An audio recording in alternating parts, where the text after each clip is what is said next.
Steam leakage in process steam turbines lowers efficiency and increases costs.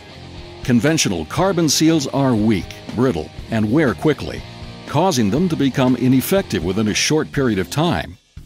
With increasing steam leakage, periodic seal replacements are required, resulting in unscheduled downtime, higher maintenance costs, and increased operating expenses.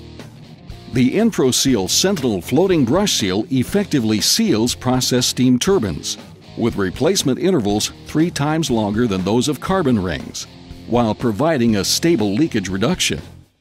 Densely packed metallic bristles form a brush that serves as the primary seal, while a carbon element provides face sealing in the steam turbine's casing.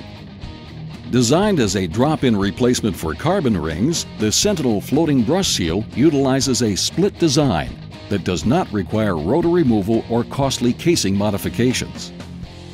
Typically, 2 Sentinel Floating Brush Seals are installed in each gland box to provide superior sealing, while protecting downstream carbon rings from contamination and high pressure, improving overall performance.